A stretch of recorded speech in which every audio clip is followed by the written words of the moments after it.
welcome to Intimate Convos with Adana. In today's video, I'll be talking to you about sexual compatibility, aka your sexometer.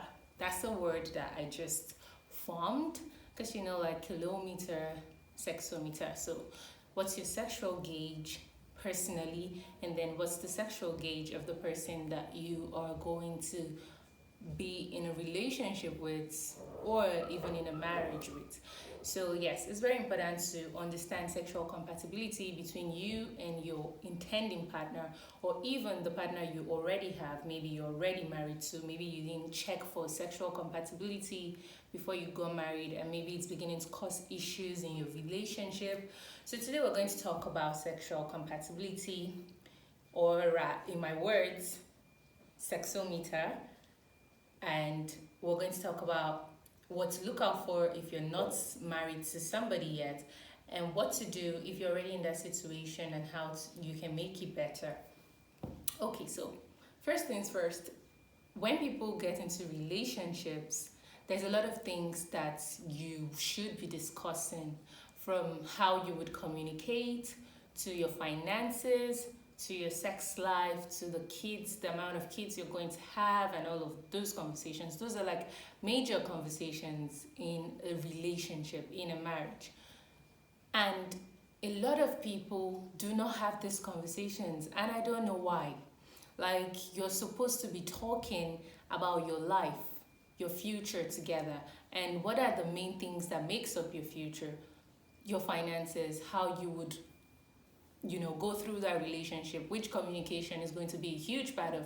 If you're people who want children, you're going to be talking about children and looking at your financial capabilities. You'll be trying to talk about the number of kids you would have and all of that around that. And then again, you'll be talking about sex, which is very, very important in a relationship. But a lot of people never really talk about sex in their relationship, or before they take it to another level. And it's a very terrible thing to do, because most times you just gloss over these issues that are going to end up becoming a very huge problem in your marriage, because in the marriage you're now there together, there's nowhere to go, and now the problem is there facing everybody. And if care is not taken, it's going to turn into a problem that's going to escalate.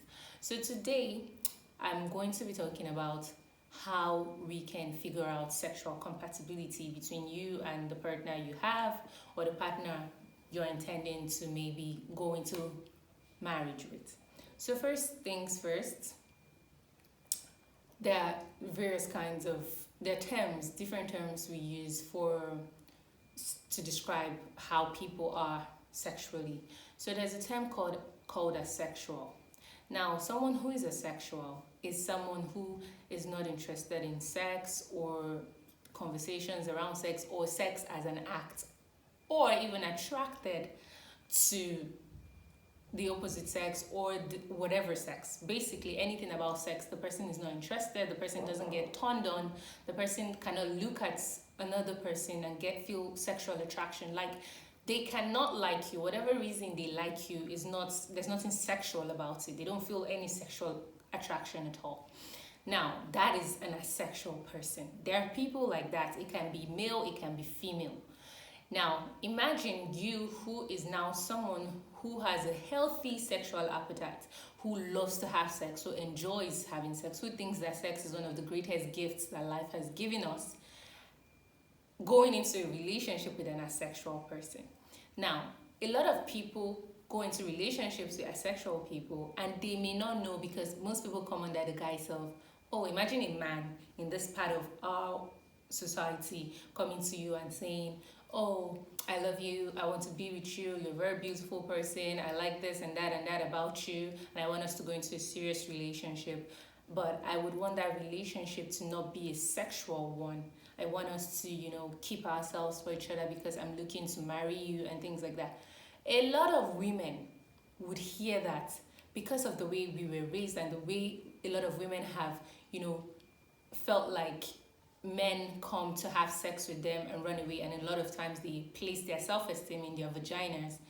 they would just feel like, oh my god, this is an amazing man, this is an amazing offer, he doesn't want to have sex with me, so I have nothing to lose. Oh wow, oh great. And in most cases, it's supposed to be great for the people that it is great for, but most people are hiding something. Some people are hiding something. Let me not say most people. Some people are hiding something. When they come to you, especially men, when they come to you and tell you, oh, they're not trying to have sex, they just want a relationship that will lead to marriage. Most times they feel like when they offer you this, you feel like, oh my God, you're the luckiest woman, you don't have to have sex, and blah, blah, blah. And then they feel like when they get into a marriage with you, they can now open up to you, and you already be in a marriage. And because of the way sex is shrouded in a lot of secrecy in this part of the world, you may not even have the audacity to tell people that you're sexually starved in a marriage, because they'll look at you weird. Oh, they'll ask you, is he providing for you? Is he hitting you? Is there any problem? So it's just sex. Like, it's sex food. They start to make you feel like you're a slut for just wanting to have sex with your partner. Now, in most cases, when a man comes to tell women that they want relationships without sex, women, are happy. On the other hand, when a man, meets a woman who says, oh, okay, yes, I'm going to date you, but I don't want to have sex, I'm keeping myself for my man. Most times, these men look at it from the angle of, oh my God, this girl is chaste, this girl is, perfect, in the sense that she is a good girl, she's keeping herself for her husband. Oh my God, I'm the luckiest man. These days where girls are sleeping with every man and everything and owning their sexuality, and they see that as a problem. First, let me use myself as an example. If any man comes to me and tells me, I want to date you and I love you, I love everything about you, but I don't want to have sex, I will tell you no. Capital N-O. You see that your sexless proposal, take it to where the sun don't shine. Because for somebody like me, I am not interested. But of course, there are lots of women who are interested and who have married men who made those proposals and got into the marriage to find out that these men were either asexual, or these men were either having issues around their penis and productivity and sexual capabilities. Either they had like erectile dysfunction, or they had issues with the whole thing with sex. Basically, there was something wrong, or they're not even interested in sex. They probably have a low libido, or they're asexual.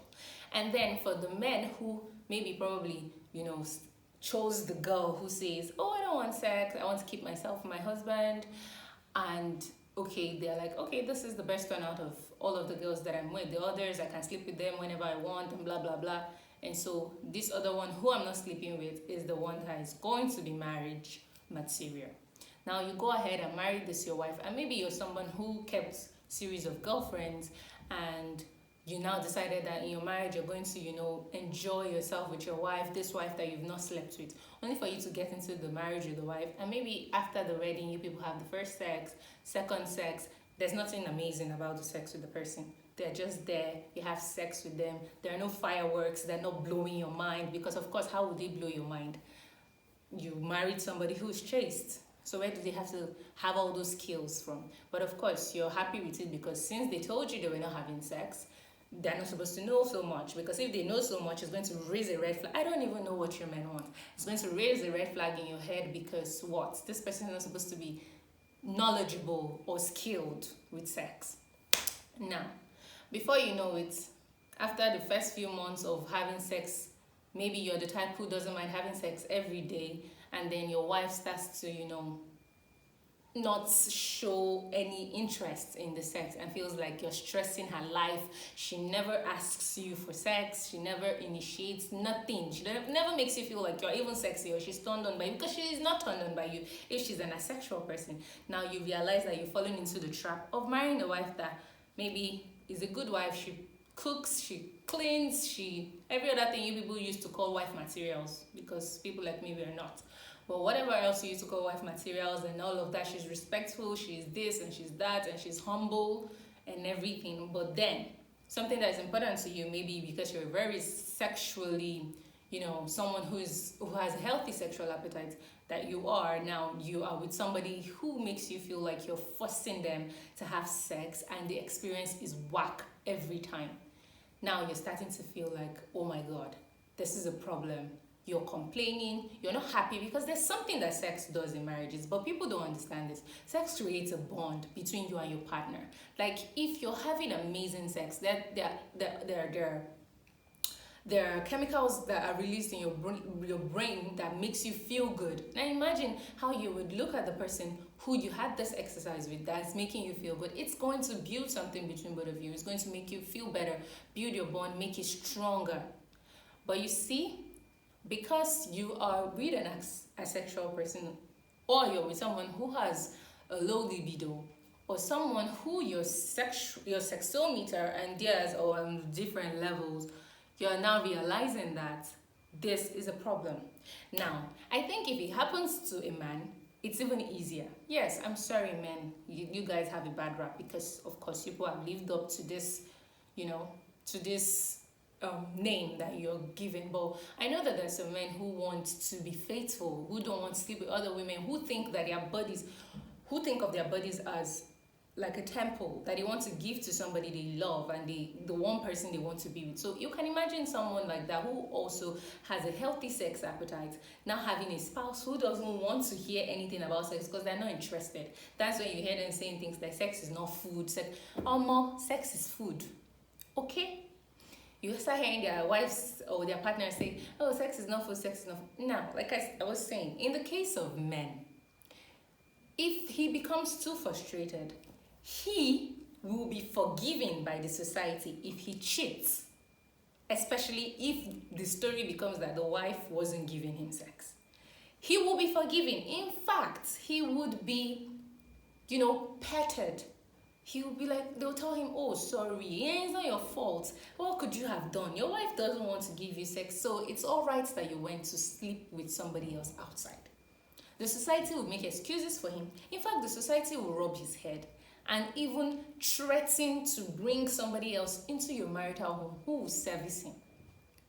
But you see, if the tables are turned now, and you are the unfortunate woman who a man told that they don't want to have sex with you, or who you never really had the conversations, or you people never really checked out your sexual compatibility before you got married, and you are somebody who has a healthy sexual appetite, who loves to, get it on, great head, great sex, multiple orgasms and all of that, and you go and marry somebody that doesn't even care if you stand naked morning till night. He's not turned on by you. He's not sexually attracted to you or anybody in the world. Your body doesn't do anything for him. If you like wear the hottest lingeries, if you like spread 360, if you like do whatever, he's not turned on by you. It's not your fault. He's asexual. There's also the ones of those who have low libido. At least every once in a while, they will see sex to collect. But the person who is asexual, lagbaja, nothing for you. So when you even get to see the sex, it's probably because you have cried and lamented and threatened to maybe spill. He will now chook one into you. And that one that he will chook into you, before the erection will come, not because he has erectile dysfunction, but because he's just not a sexual person. Now, you as the woman, cheating will be very hard for you. Like, it will be very, very hard for you, because this society doesn't give a hoot about your orgasms or your sexual satisfaction or your sexual pleasure. So if you dare, before you even gather the morale to cheat, you have to think about it so that you don't even get caught. Because you cannot be as flippant as the man will be, or as careless as the man will be, because the stakes are higher on your head. If you try it and you get caught, problem. If you try it and the man that you decide to have the fling with decides to blackmail you, you are in trouble. So there's a lot of issues with you, the woman, being trapped in a marriage with somebody who doesn't have the same sexual compatibility as, like, you people are not a par. Like, it will be terrible. You'll be sexually frustrated, you'll be horny, and you can imagine if you now marry somebody who is a selfish person, who would now tell you, oh, as much as they're not having sex with you, they'll shame you for wanting sex. They will make you feel like, oh, you are a slut for wanting sex. Ideas, own it with your chest. Own the slot with your chest. But I know that a lot of you are not yet strong enough to own these things with your chest. So then you will cower in shame for wanting something that is only natural. You did not do anything wrong, my darling. You just married somebody who you were not sexually compatible with. So now, how do you go from here? What do you do as a female, as a male, if you're already in this situation? How do you rectify it? For an asexual person, there's nothing you can do really. That's the way the person is. So you can get yourself a toy if you're a woman, or if you're a male, you can get yourself a toy. Or if you people are very understanding people, open-minded and everything, if you're not going the toy route, because yes, toys are great, toys will give you orgasms, you get me, but in some cases some people want more. Like they want to kiss somebody, they want someone to run their hands over their body, they want to cuddle in bed after like a very hot session of mind-blowing sex. They want all of that. So toys may not be enough for them. Now imagine someone who is asexual. I don't even think the person would want to participate by saying, okay, let me use the toys on you, and because they're not even really interested in all of that.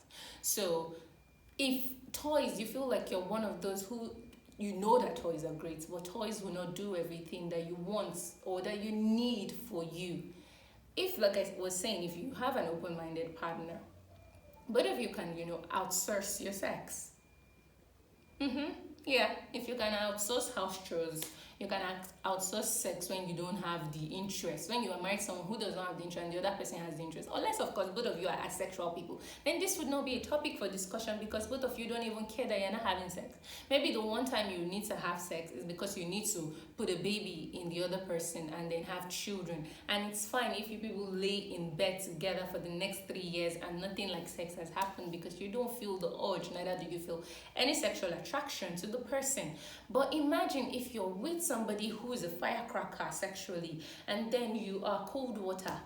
There has to be something to do for the person and to maintain your dignity. If you're someone who feels like you feel like sleeping with somebody else or cheating on your partner is like a stain for you, is disrespectful, you don't want to put yourself through that, it will be good, like I said, if you married somebody who is open-minded enough to say, okay, let's outsource the sex, let's discuss it and say, okay, there's somebody that you may choose somebody that you feel like you're sexually attracted to, run a test with the person, every kind of test with the person, and be like, okay, this is a sexual relationship, nothing more, nothing less. I have a spouse, I love them on the levels that I love them, but there's no sexual relationship here, and so I will be having a sexual relationship with you with the knowledge of your spouse. In fact, your spouse in the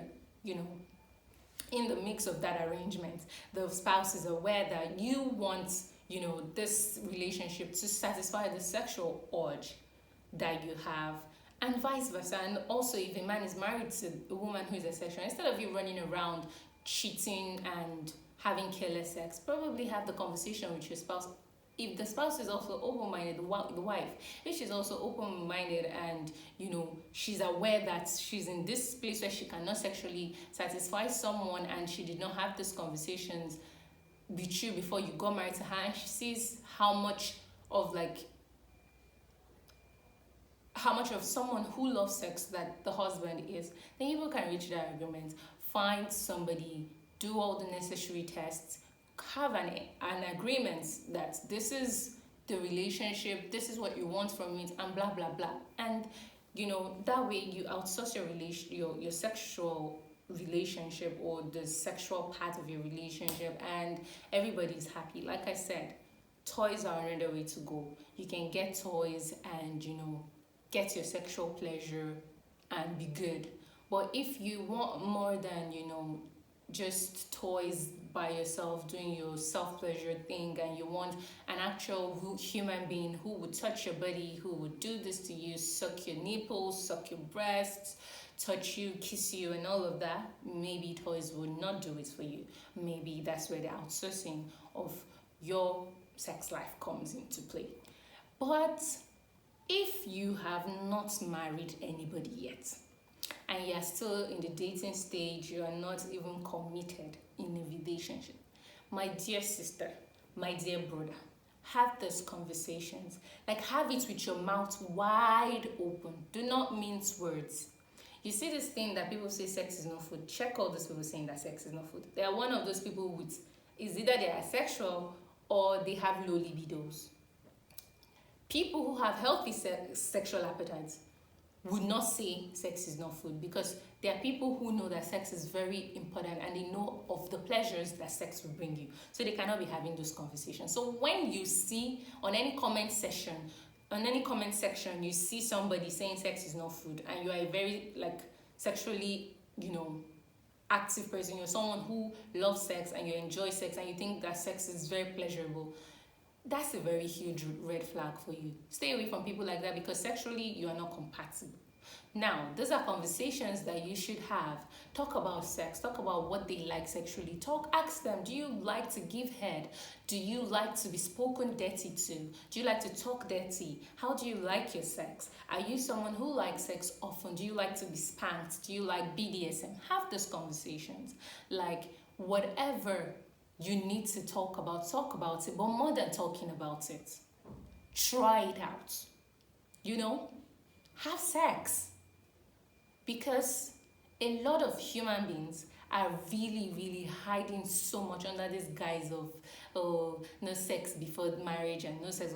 Please, it would have been great to say no sex before marriage if people were actually honest. But in some cases, what if they are being honest and then they get in there and find out that they are not this way? But before we even talk about that, there's a lot of dishonest people in the world. So yes, it's very important to have these conversations around sexual compatibility. Talk about your sexual compatibility, but also check. Check. It's very important that you check, because when you start to cry in marriages, especially women, nobody will feel sorry enough for you as they will feel if it's the man that is in your shoes. So don't go and trap yourself. Yesterday, I posted something where a question was asked that if a man treats you like a queen but he has never sexually satisfied you, would you spend the rest of your life with him, or would you? It's a no from me.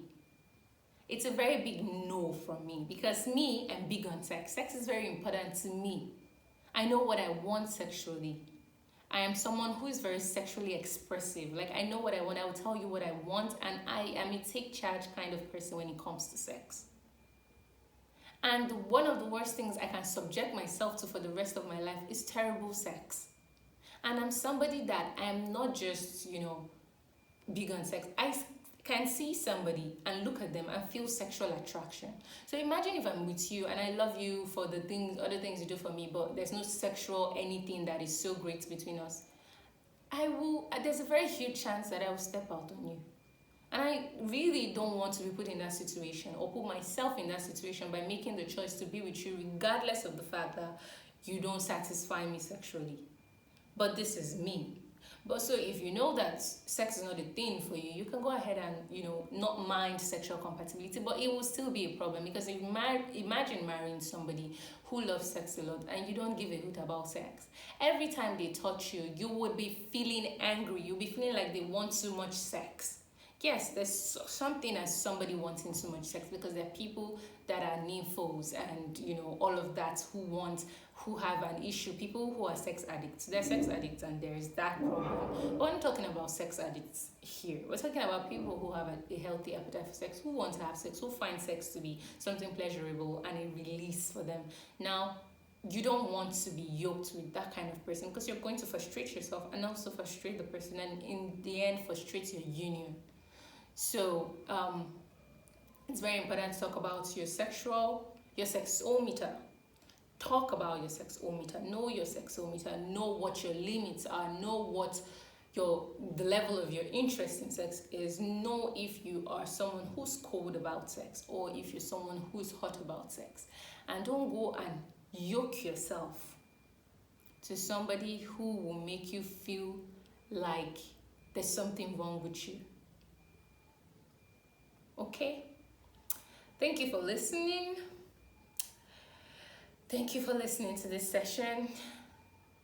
I hope you learned something, and I hope that you took something away from the last video on how to create your sex room. So if you've created your sex room, please leave a comment, or if you liked that video, leave a comment on this and let me know that you liked the video and you've created your sex room, or you're making plans to create your sex room.